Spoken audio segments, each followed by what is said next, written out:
Welcome to YouTube channel GK GS with Manish sir. आज 3 सितंबर 2023 है और आज के जितने भी महत्वपूर्ण करंट अफेयर होंगे वो हम इस वीडियो में डिस्कस करेंगे। इस वीडियो का पीडीएफ आपको टेलीग्राम पे मिलेगा जिसका लिंक वीडियो के डिस्क्रिप्शन बॉक्स में है। तो आइए शुरू करते हैं आज का महत्वपूर्ण करंट अफेयर।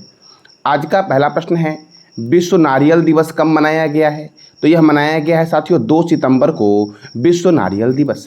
साथियों कुछ महत्वपूर्ण दिवस हैं वो भी देखते हैं, जैसे कि प्रवासी भारतीय दिवस 9 जनवरी, विश्व प्रवासी पक्षी दिवस 8 मई, विश्व हिंदी दिवस 10 जनवरी, राष्ट्रीय युवा दिवस 12 जनवरी, राष्ट्रीय बालिका दिवस कब मनाया गया है? तो 24 जनवरी को मनाया गया है, विश्व कैंसर दिवस 4 फरवरी, राष्ट्रीय विज्ञान दिवस कब मनाया गया है? तो 28 फरवरी को मनाया गया है साथियों, अंतर्राष्ट्रीय महिला दिवस 8 मार्च, विश्व जल दिवस 22 मार्च, विश्व टीबी दिवस 24 मार्च, विश्व थिएटर दिवस 27 मार्च, विश्व स्वास्थ्य दिवस 7 अप्रैल को मनाया जाता है, विश्व विरासत दिवस कब मनाया जाता है? तो ये मनाया जाता है 18 अप्रैल को, पृथ्वी दिवस 22 अप्रैल, विश्व मजदूर दिवस 1 मई, विश्व संग्रहालय दिवस कब मनाया गया है? तो 18 मई को मनाया गया है, और विश्व तंबाकू निषेध दिवस कब मनाया गया है?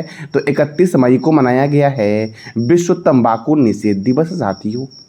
अगला प्रश्न आपका है, हाल ही में किस देश में दुनिया का पहला पोर्टेबल अस्पताल आरोग्य मैत्री क्यूब बनाया है?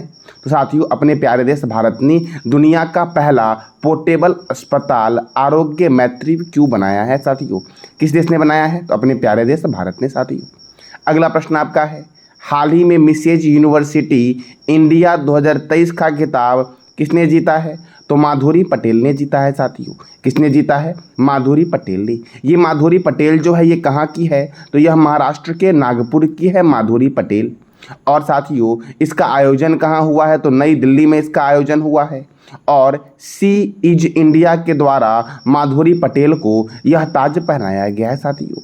अब इसका आयोजन दिल्ली में हुआ है तो याद रखना, telecom regulatory authority of India का हेडक्वार्टर नई दिल्ली में है।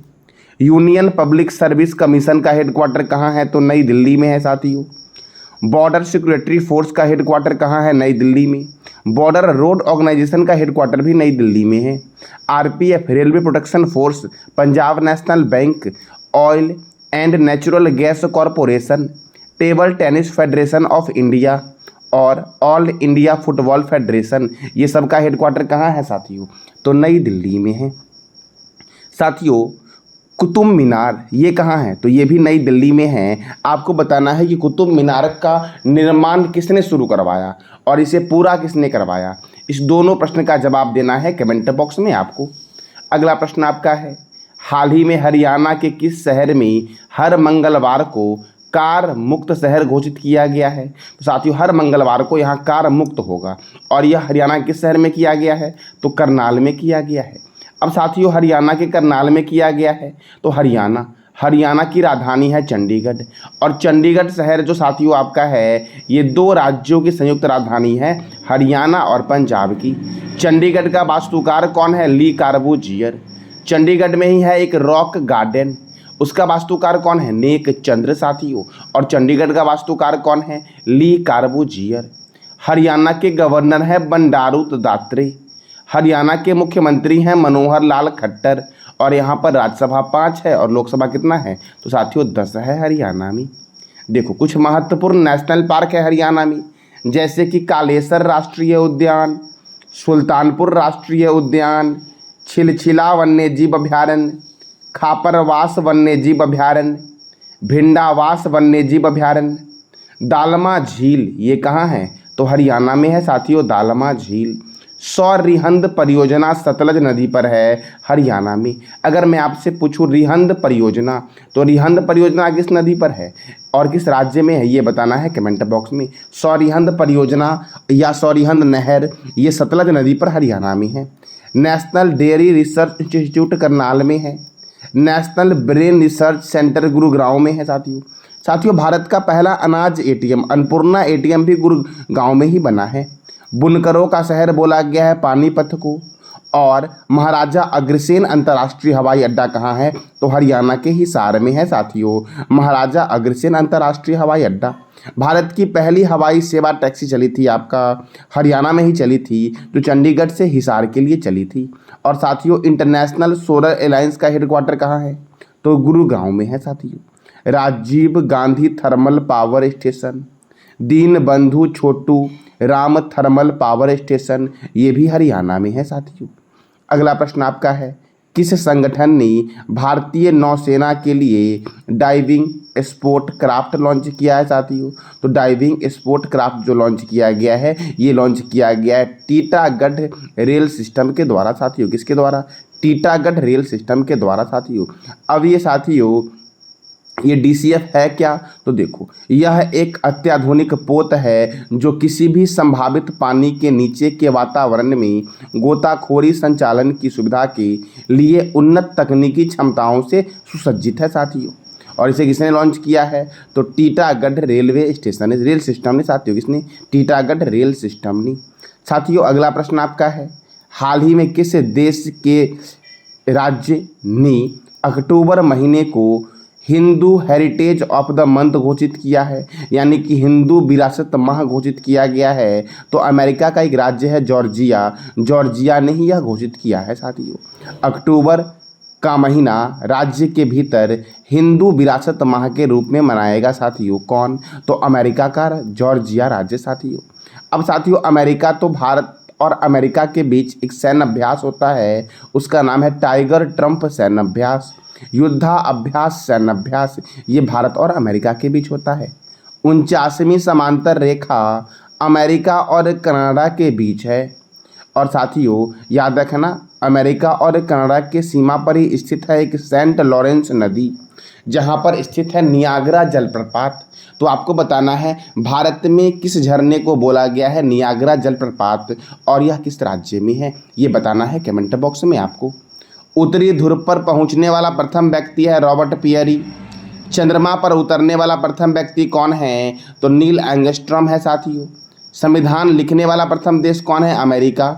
और ताजे पानी की सबसे बड़ी झील कौन सी है? सुपीरियर झील है साथियों, ताजे पानी की सबसे बड़ी झील।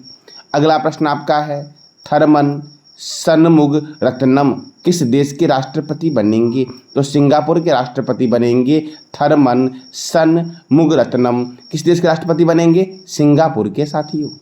अगला प्रश्न आपका है, धर्मेंद्र प्रधान द्वारा लॉन्च की गई comic book let's move forward का प्राथमिक उद्देश्य क्या है साथियों? तो लेट्स मूव फॉरवर्ड का प्राथमिक उद्देश्य है अच्छे स्वास्थ्य और कल्याण को बढ़ावा देना। किसको? तो अच्छे स्वास्थ्य और कल्याण को बढ़ावा देना इसका उद्देश्य है। अब साथियों, केंद्रीय शिक्षा और कौशल विकास मंत्री कौन है? धर्मेंद्र प्रधान। और भी कुछ महत्वपूर्ण मंत्रालय हैं आपके एग्जाम के पॉइंट ऑफ व्यू से, जैसे कि संस्कृत मंत्री और पर्यटन मंत्री कौन है? जी किशन रेड्डी। ग्रामीण विकास और पंचायती राज मंत्री कौन है? गिरिराज सिंह। सूचना एवं प्रसारण तथा युवा कार्य एवं खेल मंत्री कौन है? अनुराग ठाकुर। पर्यावरण एवं जलवायु परिवर्तन एवं श्रम रोजगार मंत्री कौन है साथियों? तो ये है भूपेंद्र यादव जी। नवीन एवं नवीनकरणीय ऊर्जा मंत्री कौन है? राजकुमार सिंह। जल शक्ति मंत्री कौन है? गजेंद्र सिंह शेखावत। रेल मंत्री, संचार मंत्री तथा इलेक्ट्रॉनिक्स सूचना प्रौद्योगिकी मंत्री कौन है? अश्वनी वैष्णव हैं। इस्पात मंत्री कौन है? तो ज्योतिरादित्य सिंधिया है साथियों, वर्तमान में केंद्रीय इस्पात मंत्री। सड़क परिवहन एवं राजमार्ग मंत्री कौन है? तो नितिन जयराम गडकरी हैं। कृषि एवं किसान कल्याण मंत्री कौन हैं? तो नरेंद्र सिंह तोमर हैं। वित्त मंत्री कौन है? निर्मला सीतारमण है साथियों, वित्त मंत्री। विदेश मंत्री कौन है? सुब्रमण्यम जयशंकर। पशुपालन, डेयरी और मत्स्य पालन मंत्री कौन है साथियों? तो पुरुषोत्तम रूपाला है, पशुपालन, डेयरी और मत्स्य पालन मंत्री साथियों। महिला एवं बाल विकास तथा अल्पसंख्यक कार्य मंत्री कौन है? स्मृति ईरानी। कानून एवं न्याय मंत्री कौन है? अर्जुन राम मेघवाल। पृथ्वी विज्ञान मंत्री कौन है? किरण रिजिजू। और रक्षा मंत्री कौन है? तो राजनाथ सिंह है साथियों, रक्षा मंत्री। अगला प्रश्न आपका है, ब्लू लाइन और गजर विलेज किस दो देशों के बीच सीमा विवाद है? साथियों, यह सीमा विवाद है लेबनान और इजराइल के बीच। किसके बीच? लेबनान और इजराइल के बीच, अर्थात इसका आंसर हो जाएगा ए और बी दोनों साथियों। अब इजराइल, तो इजराइल की राजधानी है जेरूशलम, इजराइल की राजधानी है साथियों। इजराइल के प्राइम मिनिस्टर है बेंजामिन नेतन्याहू और इजराइल की करेंसी क्या है? न्यू शेकेल्स साथियों। लेबनान, तो लेबनान की साथियों की राजधानी क्या है? बेरूत। लेबनान के प्राइम मिनिस्टर है नजीब मिकित साथियों, लेबनान के प्राइम मिनिस्टर है और यहाँ की करेंसी क्या है? लेबनानीज पाउंड है लेबनान की करेंसी। अब अगला प्रश्न आपका है, हाल ही में क्रिकेट प्रसारण पर एक प्रमुख खिलाड़ी बनने के लिए बीसीसीआई का मीडिया अधिकार किसने जीता है? तो वायाकॉम 18 ने साथियों जीता है बीसीसीआई का मीडिया अधिकार। तो साथियों आपको बताना है कमेंट बॉक्स में बीसीसीआई के बारे में साथियों। बीसीसीआई की स्थापना कब हुई, बीसीसीआई का हेडक्वार्टर कहाँ है और बीसीसीआई के चेयरमैन कौन हैं, और क्रिकेट में कितने खिलाड़ी होते हैं, क्रिकेट में साथियों खिलाड़ी कितने होते हैं और कौन कौन से ट्रॉफी और कप दिए जाते हैं, इस सारे प्रश्न का जवाब देना है कमेंट बॉक्स में आपको साथियों। तो ये था आज का आपका महत्वपूर्ण करंट अफेयर। कल मैंने आपसे 3 प्रश्न किया था। हॉकी वर्ल्ड कप 2023 किस देश ने जीता है? जर्मनी ने जीता है। क्षेत्रफल की दृष्टि से बिहार का सबसे छोटा जिला कौन सा है? शिवहर है। ध्यानचंद स्टेडियम भारत के किस शहर में स्थित है? तो दिल्ली में स्थित साथियों है ध्यानचंद स्टेडियम। साथियों आज का आपका 3 प्रश्न है जिसका जवाब देना है कमेंट बॉक्स में आपको। ब्लू लाइन और गजर विलेज किस 2 देशों के बीच सीमा विवाद है? गोवा मुक्ति दिवस कब मनाया जाता है? और तीसरा प्रश्न आपका है विक्रम साराभाई अंतरिक्ष केंद्र के निर्देशक कौन हैं? तो इस तीनों प्रश्न का जवाब देना है कमेंट बॉक्स में आपको। ये था आज का आपका महत्वपूर्ण करंट अफेयर। जानकारी अच्छी लगी तो चैनल को लाइक करें, शेयर करें और सब्सक्राइब करें। धन्यवाद।